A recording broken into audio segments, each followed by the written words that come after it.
What's up, guys? Welcome to A Reseller's Life. My name is Chris. Thank you so much for joining me. In this episode, I want to talk about something that great resellers would never do. So let's get straight into the content. Please smash the like button. Consider subscribing if you want help in building your online store. So what great resellers would never do is they would never hire someone to lead their company or be a manager that didn't have any adversity. So what I mean by that is if you're just starting or you're in an operation with maybe one person, you are the leader and you have the adversity. You've had times where you go out and you don't find any goods. You've purchased a bulk lot before and 90% of it was garbage. You've been through this stuff before. You've had your traffic tank for no reason. You've had an amazing day followed by a day with nothing. All these different things that happen actually make you qualified to run your online store. I would never hire someone to work here as the manager that had never seen those scenarios happen, because they would panic when those situations do happen. Running an online store is not linear. Every single day is a little bit different, and you need to have the fortitude to make it through these ups and downs, or you won't make it. So I'm gonna give you guys some tips in this video to help you guys build up this confidence, because for me, I've been running an online store since 2017, but I've been in sales for over 20 years. When you're in sales, your paycheck is not guaranteed.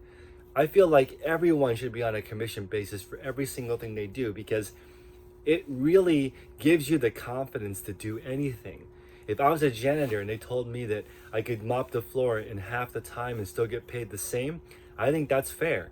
I like to look at things like that. A variable paycheck does not scare me because I could just start over. If I lost my account for some reason, or I couldn't sell on eBay or Poshmark or Mercari or Amazon, I would just sell on a different website. I would start over. If I lost where I live, I became homeless, I would just do the best that I could with what I had. I've already been through a lot of stuff.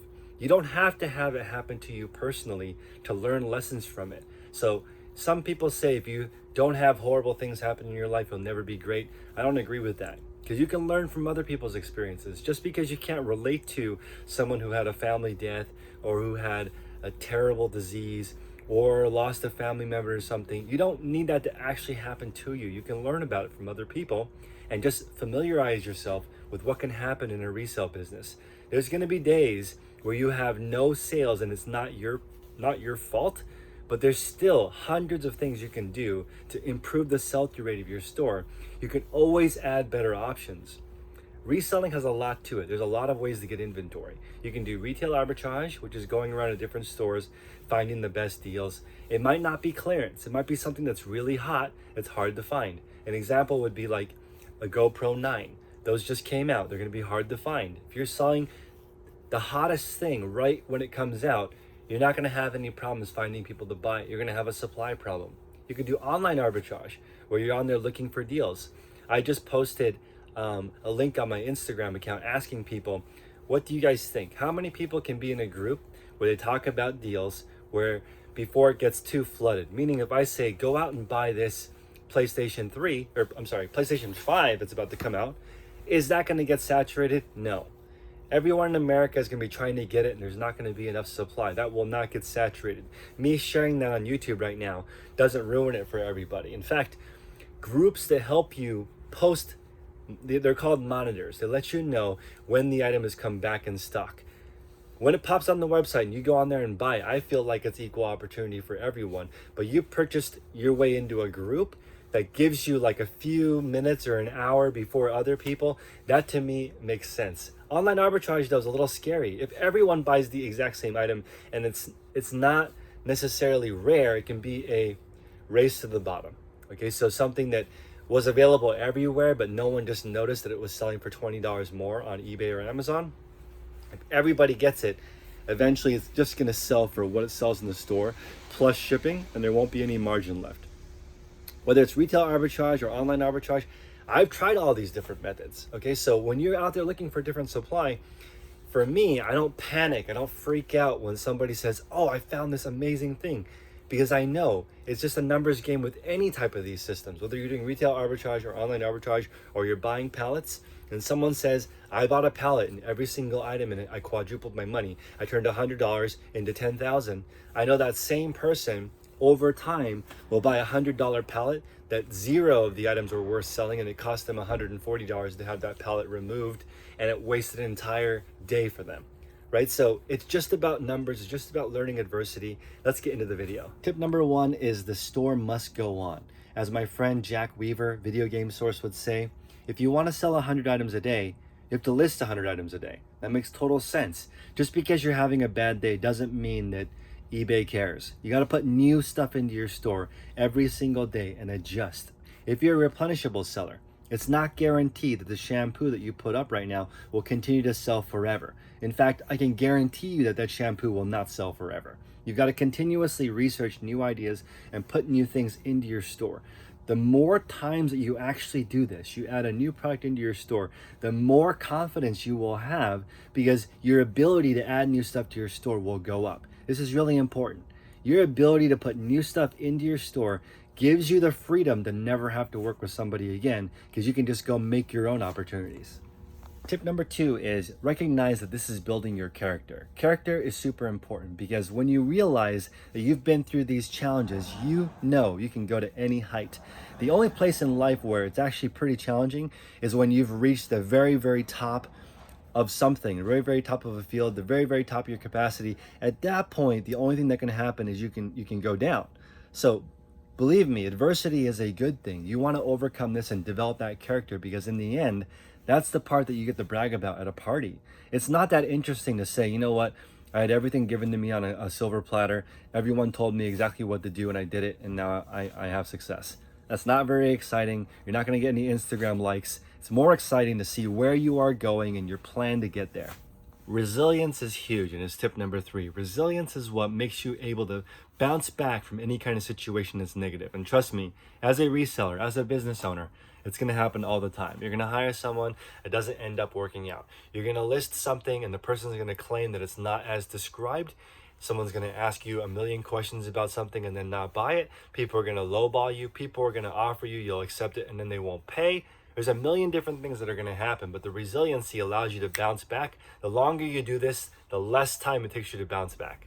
Tip number 4 is being okay with discomfort. This is really important, because once you're okay with discomfort, then you don't mind the push to get to the next level. Because if you want something different, that means your behavior has to be different, and anything that involves change is difficult. But once you recognize that being uncomfortable is good for you, you kind of lean into that. This is why people who are already successful continue to push themselves and do hard things. If you were to go to like an Ironman or a marathon, or look at these ridiculous physical challenges, most of these people are doing financially well, because they've already recognized that skill of being discomfort to get to that next level. It's really funny. There are no broke people running marathons and doing Ironmans. It's just not something that you would be doing if you were in that mindset. It's like only top performers operating in these 100-mile races, 210-mile races.